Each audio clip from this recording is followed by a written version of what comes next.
Welcome, my friends. This is Maniacal Incorporated, and you join me in a rare moment of peace on the island of Ireland during the reign of Grianghrafadóir.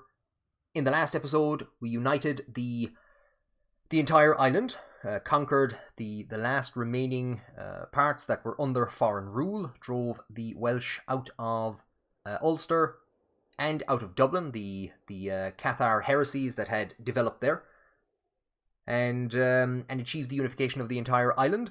I also got a pop-up at the start of this episode that I had got the achievement for having the max level of dread. Now we've dropped down 2 points, but Grianghrafadóir has achieved something that his father never did, which was to have 100 out of 100 dread.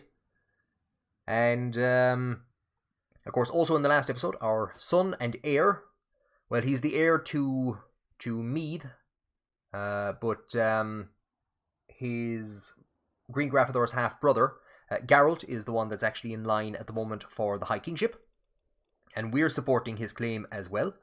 But our son, Cuchurcha Moore, our giant of a son, I have him put in as a knight.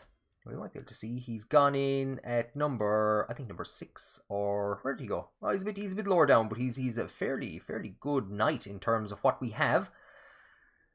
Admittedly, what we have isn't great, so I do need to try and find some more champions, because we're scraping the bottom of the barrel down here at the bottom, and we're building buildings which are going to give us more knights, which we could soon enough see our utterly useless half-brother and heir to the Kingdom of Ireland coming in as a knight, and he is utterly useless, so that's a bit problematic. So Flann Sinna held a feast to commemorate the death of King Helgi, his enemy. He was also using it as an opportunity to suss out who exactly was trying to kill him at the time. Grianghrafadóir has held a feast anyway, I think to celebrate the removal of the Vikings from Ireland, and we're now going to have another feast to celebrate the unification of Ireland and nation once again. So all of our friends from far and wide have arrived for the feast,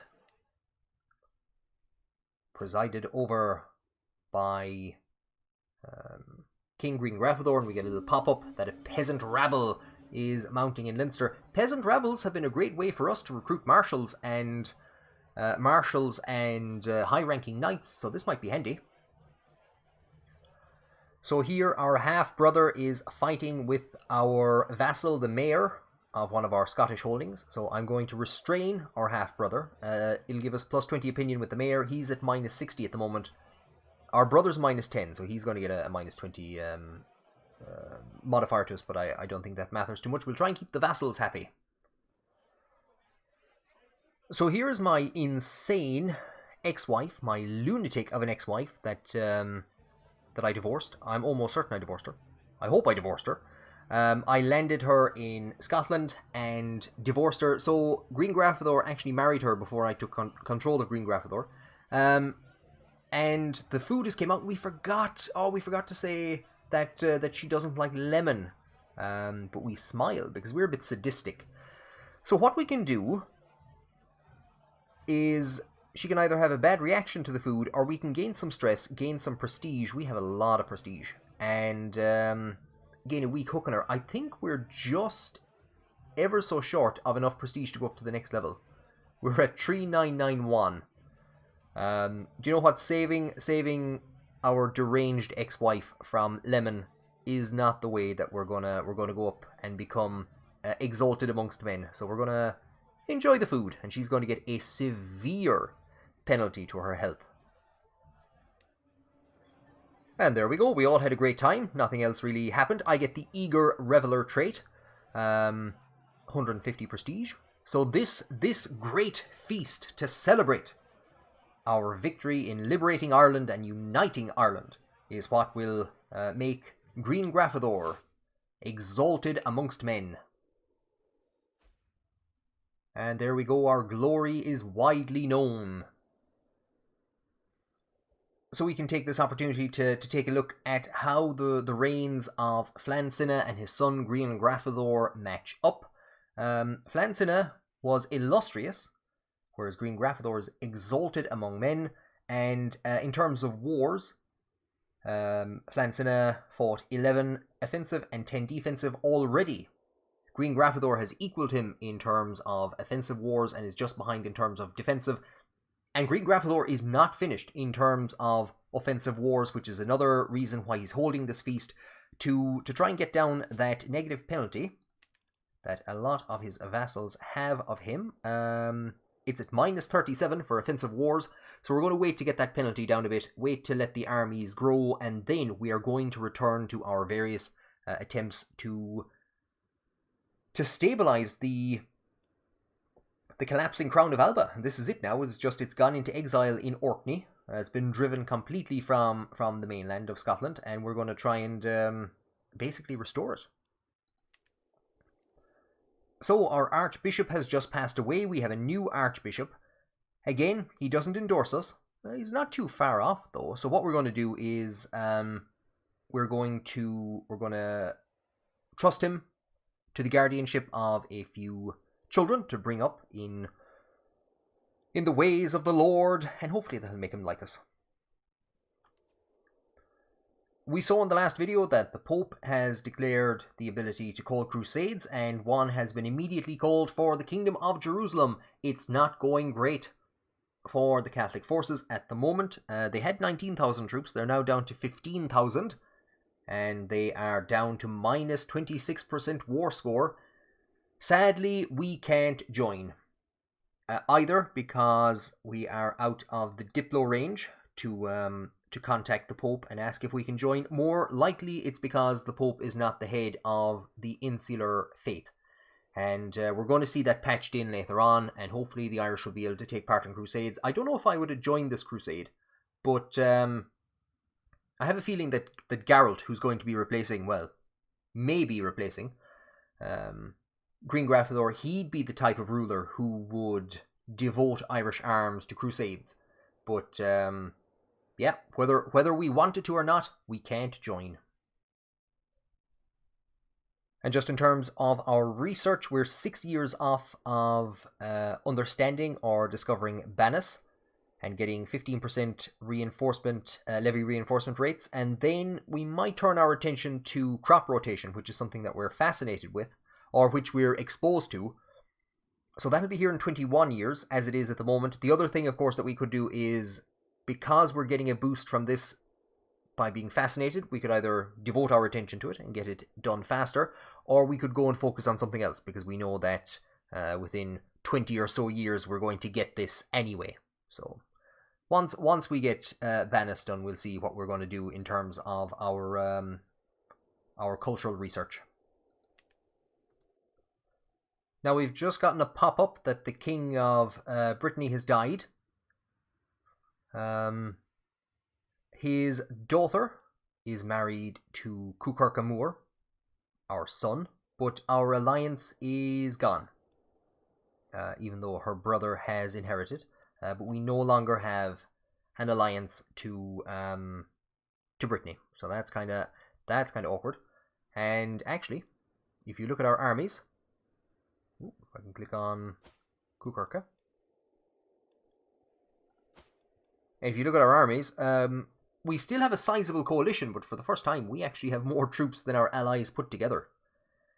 So, and we're also losing a lot of alliances. We're down to 5 now, which is a lot, but at one point in time, we did think about going down the diplomatic tree so that we could get extra, I think it was extra diplomacy for every alliance that we had. So we're beginning to run out of alliances a small bit. I don't think it's the worst, but Cuchurcha is now left in a position where he's not going to be able to form any alliances. He no longer has links into the Crown of Brittany, which is a pity. Speaking of high diplomacy figures and successions and alliances, today I was given grave news. My brother Garelt has fallen ill with bubonic plague. I fear this is the end. Only a miracle can save him. This, of course, is our brother who we are currently supporting for the High Kingship. He's just 7 years younger than Grianghrafadóir, and I wouldn't have been surprised if he had predeceased us, especially because of his alcoholism. But it looks like the bubonic plague is going to get him in the end, and we're going to need to support somebody else for the High Kingship, because I don't think our poor brother Garelt is getting out of this, the poor man. We had come to an agreement with him that he would support our wars for the conquest of Scotland, and we would support his bid for the High Kingship, and then in turn he would support our son Cuchurca afterwards. But we're gonna have to see what this unfortunate news means for the succession.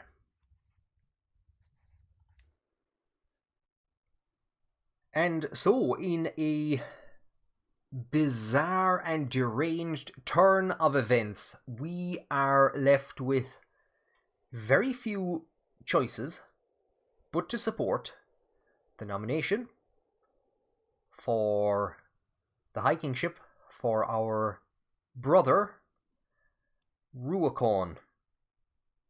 Now, we're supporting him, and already the news of our half-brother Garelt's plague has spread. His very close ally, Conall, in expanded Munster, has already switched to Ruacón as well, and that should actually give us enough weight to outvote the people who are currently supporting Garelt. Now, it's highly likely Garelt is not going to see out the year, and indeed the plague, I think, is what took Conall's father. It is indeed bubonic plague. Ruacón, you might remember, first of all, he inherited our little overseas kingdom, or our overseas colony, which was taken from us. So he's been largely landless since then, until we gave him Ulster. I think in the last, it had to have been in the last game, because that's when we conquered Ulster. We found two people discussing Ruacón. Dúnshach, a member of our family, and the wife of our Stockholm Syndrome suffering courtier Donal, who we took as a prisoner, and we forced him to join our army, and we made him bring up our son.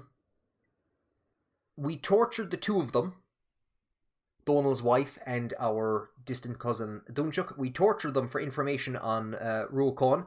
Both of them died, but first of all, they told us that our brother was a deviant. And that pretty much solidified our decision not to support him for the High Kingship, and to instead support our half-brother Garelt. Now, with Garelt dying, we have very few landed brothers we have no landed brothers, full stop, that we can support. So, it looks like potentially we're going to have the third sadist in a row ruling Ireland if Grianghrafadóir was to die anytime shortly. What I'm actually going to do is I'm going to blackmail him. I'm going to blackmail our brother that we're now supporting for the High Kingship.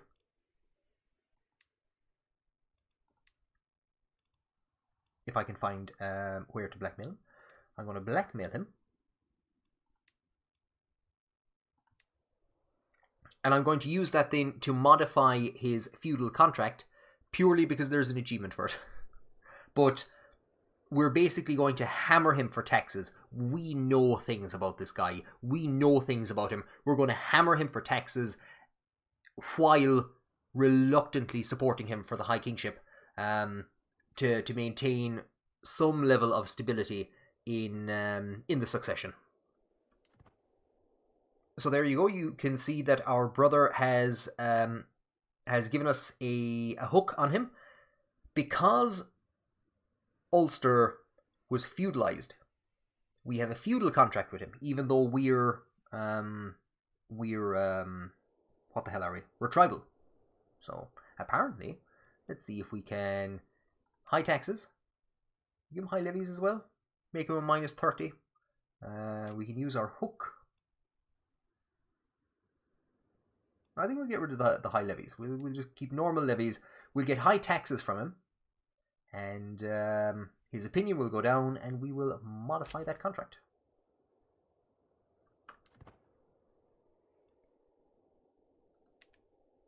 And there we go.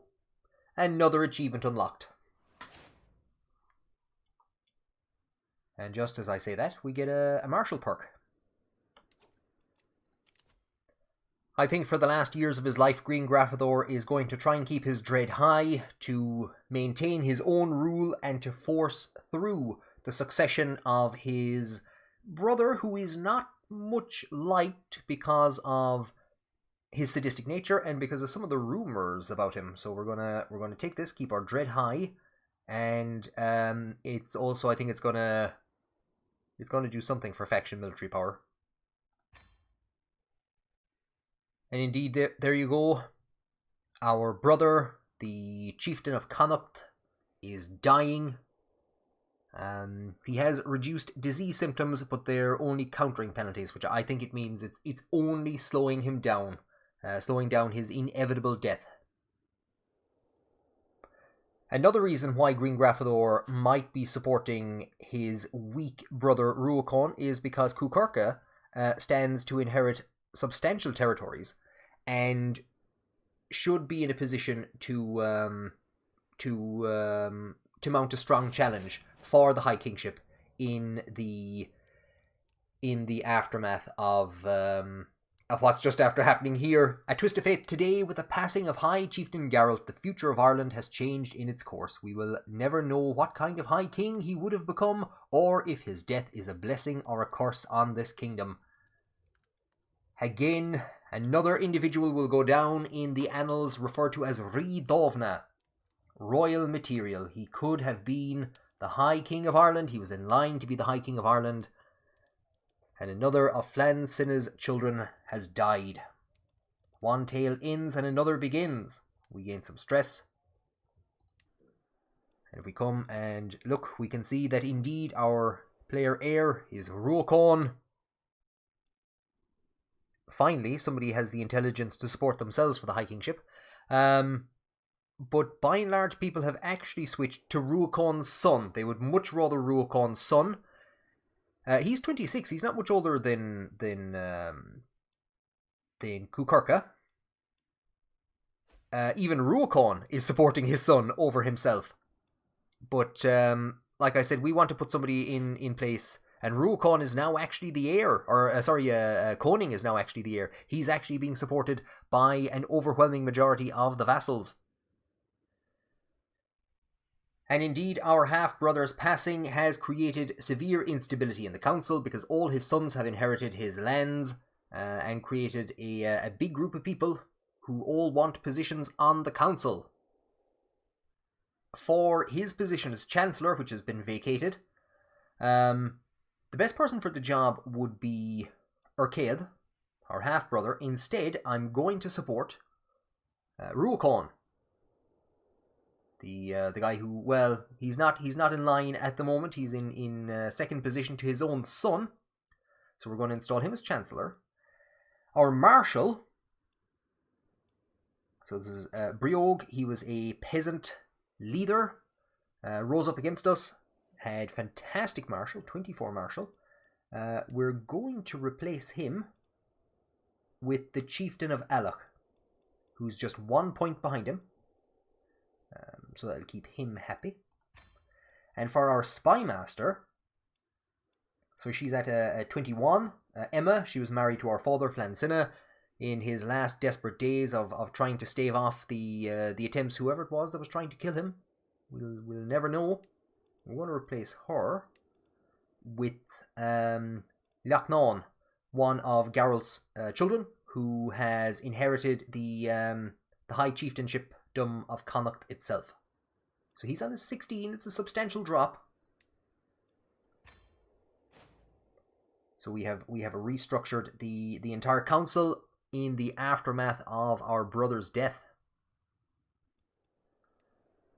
What we might do is leave it for a few minutes, for a few months, and see how that affects things on the council. But we do have substantial hooks on people, including our own brother. We could force him to vote for himself. And actually we will. He's 180 in support of his own son, but 85 in support of himself. We should have sadistic like sadistic. He should like himself. He should get benefits for liking himself. I don't actually have a usable hook on him to force him to vote for himself, but we do have hooks for other people. So Riacon, in Oriel, and some of the sons that have actually taken over from Garelt. We do have hooks that allow us to, because we're the house head, we can force them to vote for Ruacon. And indeed, what I'll do, so Flann Sinna, Garelt's son Flann Sinna, who has inherited Desmond, he likes us the most, which doesn't say much. So what we'll do is we will force him to vote in line with us. I don't know, is there a negative modifier there? But that should now give us a pop-up that Ruacon is going to succeed to the High Kingship in the event of the death of Grianghrafadóir. We do get that pop-up, but only after forcing High Chieftain Conall of Munster to vote in line as well. He switched his number for some strange reason. They're going to vote in line for 5 years. We're gonna, I don't know what the hell we're gonna have to do. We're gonna have to keep our dread up and possibly usurp Ulster to get this guy to put his vote somewhere else, or to get his title to put his vote somewhere else. And another thing that I've done is I've put my new Spy Master on finding secrets, so hopefully we might be able to find some secrets on some of our vassal chiefs and high chiefs that we might be able to use as hooks to force them to vote in line with us if necessary. So slowly people are starting to come in behind the inevitable and support and accept the inevitable that Ruacon will, barring the plague, succeed Grianghrafadóir as High King of Ireland. Chieftain Conall has switched his vote to Ruacon to give us some extra support, and Ser Vertuch's opposition is decreasing. So I think it's entirely possible that we won't need any more strong hooks to force through our decision that our homosexual, deviant, stuttering torturer of a brother will succeed as the High King of Ireland. And of course it does nothing for us, but we will enter a mutual alliance with our brother Ruacon. So I might have mentioned that while ago we discovered, or in the last episode we discovered, that Ruacon was a deviant because we accidentally tortured Donal's wife to death. Well, we set him up with somebody else, hoping to get the Hail trait. So that will secure a new marriage for poor old Donal. I accidentally picked out of that. I think I meant to do this. Donal was the son of the King of Scotland, but as you can see, he's changed his garb. He's now just Count Ser Vertuch Mac Malbrazil, or Malbrazil, and he was ruling in Orkney, which looks to have been conquered. Not too sure who it's been conquered by, but it's no longer part of Alba. And the crown of Scotland has been destroyed, I think in September of 935. Alba no longer exists. The entire entity is gone because of the anarchy and the upheaval that has been caused there due to the Viking incursions, or the Swedish incursions, and the Isles. Flann Sinna Grianghrafadóir had been hoping to return to the Isles sometime in the year 935. I was planning to actually have him go across in January, but the succession crisis has caused such anarchy that he's had to divert his attention. So we're going to accept this proposal for our poor vassal Donal, or he's not our vassal, he's basically just our prisoner. We forced him into our armies, though his prowess isn't great. He's still in there, and he was made to raise our son Cuchurcha, and he developed him into a great future king, maybe. So there's kind of our way of making up for sorry about that, Donal. Surely Grianghrafadóir has to have at the back of his mind that he is 60 years of age. His father was 66 when he died, as was his father's stepfather, Ead. I think he was 66 when he drank himself to death. Grianghrafadóir can't have all that much longer left, and there is still so much left to achieve. On the 1st of January, 936, after a unfortunately peaceful year, predominantly due to the succession crisis, or the crisis that broke out due to the death of his brother, on the 1st of January 936, he's going to begin his conquest back into Scotland. He's going to begin his push back into Scotland. News has gotten out of the crisis, and while Ireland on the surface looks united, surely there is talks of the troubles that the actual succession is undergoing, and to put those rumours to bed, to disabuse anyone of the notion that there is crisis in Ireland, he is going to take on the largest remaining power. It's in a position to put together a substantial alliance because they are allied. The Isles are allied to Sweden. And what we're going to do is we're going to declare war for the duchy.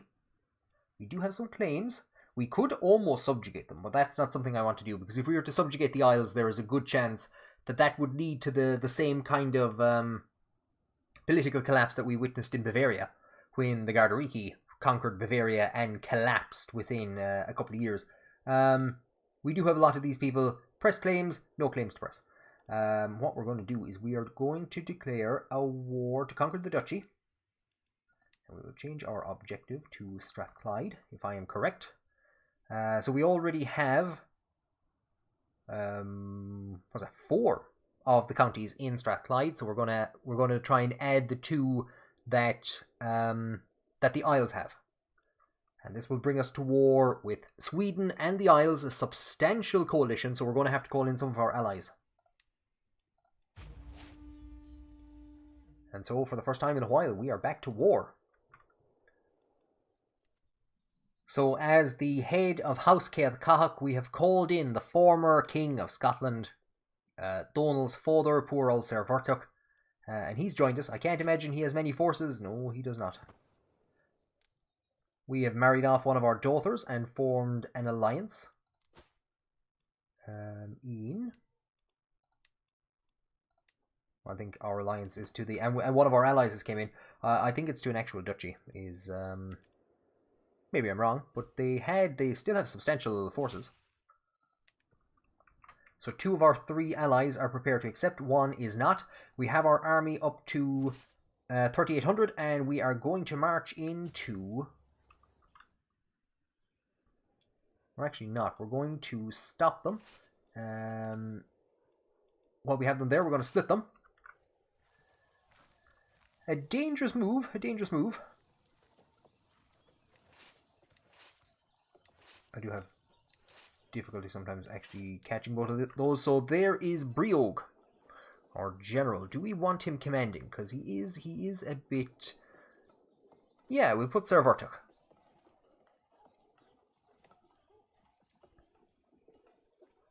And we will have him march for here.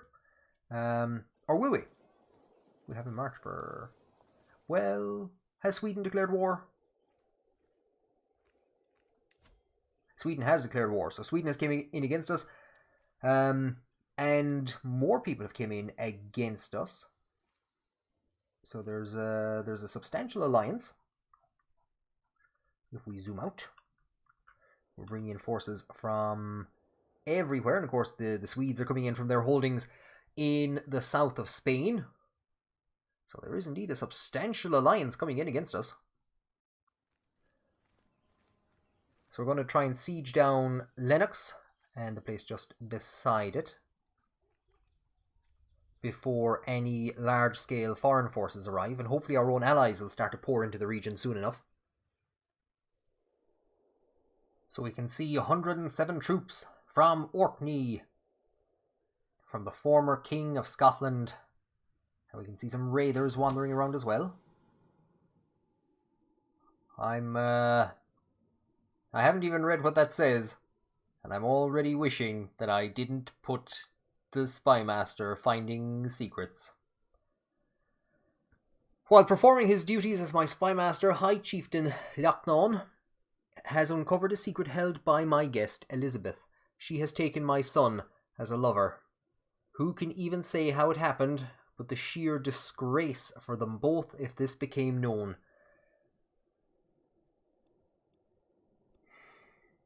Kukirk is 18, she's 61. She's Norse.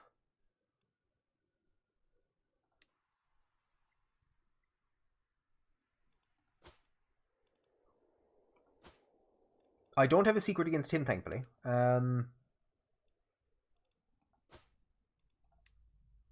There's his lover, his 61-year-old lover. This has confused me so much that I've lost attention as to what's actually going on here in the battle. Already this guy's army has been hit down to 2 people. I think by raiders. I think he made no actual contribution to the battle. We see more forces coming in. Forces from the continent. That's one of my oldest alliances. Now we've taken some prisoners when we siege down Lennox. What direction are we going to go in now? We could head for Galloway, which would make the most sense, because that's another region that we're actually looking to conquer. So all that we're looking for is Lennox and Galloway. So we'll bring them down into Lanarkshire, which I was calling Lancashire in earlier episodes. Sir Vertuk, thanks very much. He's just heading off the top of the map there. Thanks for coming. It was great to see you. Donald's keeping well. We've been taking care of him. He's grand. He's well fed. And we see even more forces coming in.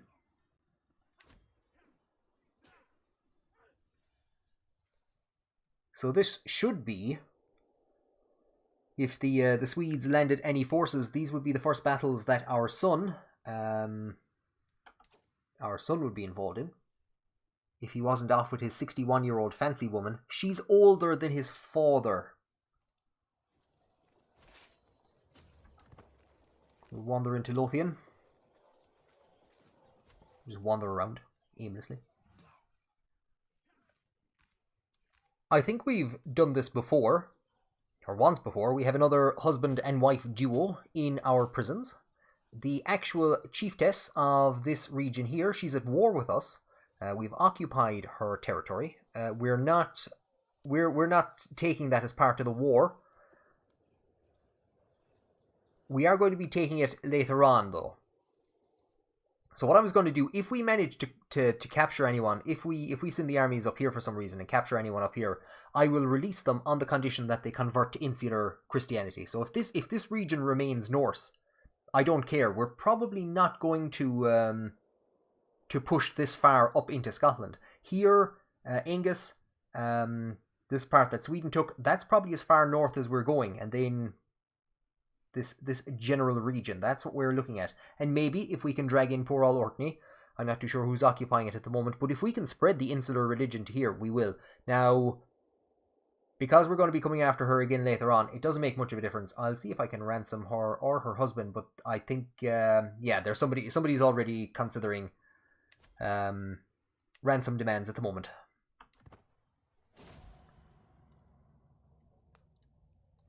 And in the midst of this battle, I had been thinking about divorcing her with decades. Our poor wife, probably from the shock of hearing... How old is our wife? She's 63. Probably the shock of hearing that her son was carrying on with a 61-year-old woman. Our poor wife. Hildeburg, who gave our father, Flann Sinna, an alliance with the West Franks. I don't think Grianghrafadóir made any use of it. But she has died of old age, and again this is only reinforcing on Grianghrafadóir how little time he has left. He'll be probably 61 or 62 before this war comes to an end. Whether he'll be able to complete his life's goal of avenging his son's death and retaking the title that he once held. His son was elected as, and it was her son as well, wasn't it? It was, yeah. So now his wife and his son are gone. Poor old Congus, High King Congus of Scotland. The boy king of Scotland held the title for less than a year, and now his mother has died as well. I hope you find peace, Hildeberg. We found a more espionage against our High Chief Leachnaun. I think I used my hook as the head of the house to force him to support the election of our... Oh no, Leachnaun is our spy master. But he's found, and this is exactly who I wanted to hook against. This is our champion up here in the in Alach, and we now have a hook on him with any luck. This is useful to know. We do indeed. Well, we know his secret, and we can use that to gain a hook on him, possibly later on. And he is carrying on with my ex-wife, my lunatic ex-wife, who is ill because we didn't tell her there was lemon in the food. Lads, this family. And so we see an army of the Isles, or we see a large contingent of the Isles wandering around off the coast of Ireland. They're not too sure what to do. We see another fleet which has just vanished. They had about 800 men. The Isles have vanished as well. They're not entirely too sure what to do, how to approach us as more reinforcements come in.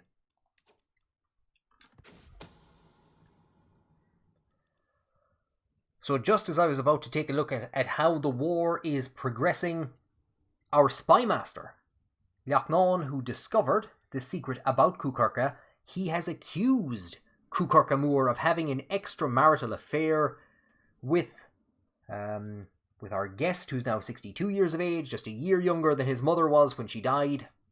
How could he defile the sanctity of his marriage? And of course, he's already married to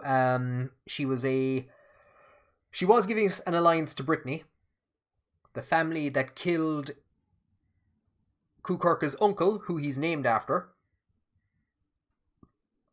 But as you can see, he's already gotten that adulterer trait. So a -5 opinion for insular. We can do one of two things. We can say that the accusations are naught but malice and lies. Cuchurca gains 20% plus 20 opinion of us. We lose a level of devotion, or Elizabeth will lose 30 opinion of us, and we imprison her. Cuchurca is losing 30 opinion of us anyway. Oh no, sorry, he's losing opinion with Leachnaun. So yeah, this doesn't affect us. Other than we can either imprison Elizabeth or gain some opinion with our son. We're going to imprison her. God damn her, preying on our poor giant dope of a son. I mean, look at his learning level. Oh, look at that. Ooh. I was interrupted there by intrigue at court. My spy master seeing an opportunity to further weaken the family. And of course he was the son of Garelt, who was supposed to succeed. So he's making Cuchurca a very unattractive individual to succeed to the High Kingship. I mean, if we have Ruacón, and what's going to likely be a depraved rule by him, succeeded then by an adulterer. And of course we're already in trouble because Grianghrafadóir is a murderer, and we're getting negative hits there constantly.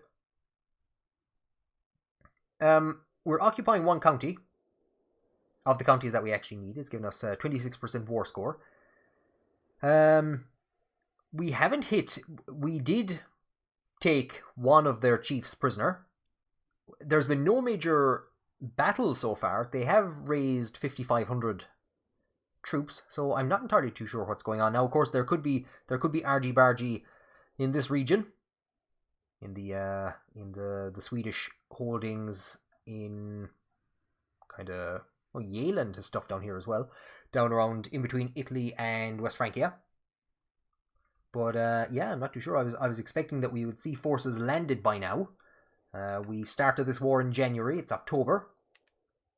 Now we did see a large army of the Isles, and we saw another army in the ocean, but none of them have made landfall.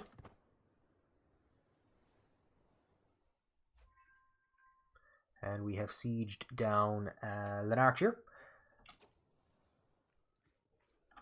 And before I had time to do anything with her, Elizabeth has died in captivity, died in our dungeons. This is the woman who fornicated with our 18-year-old son. I forgot to torture or execute her. I won't lie, I forgot, because it's bad timing. It's bad timing. We're very busy at the moment.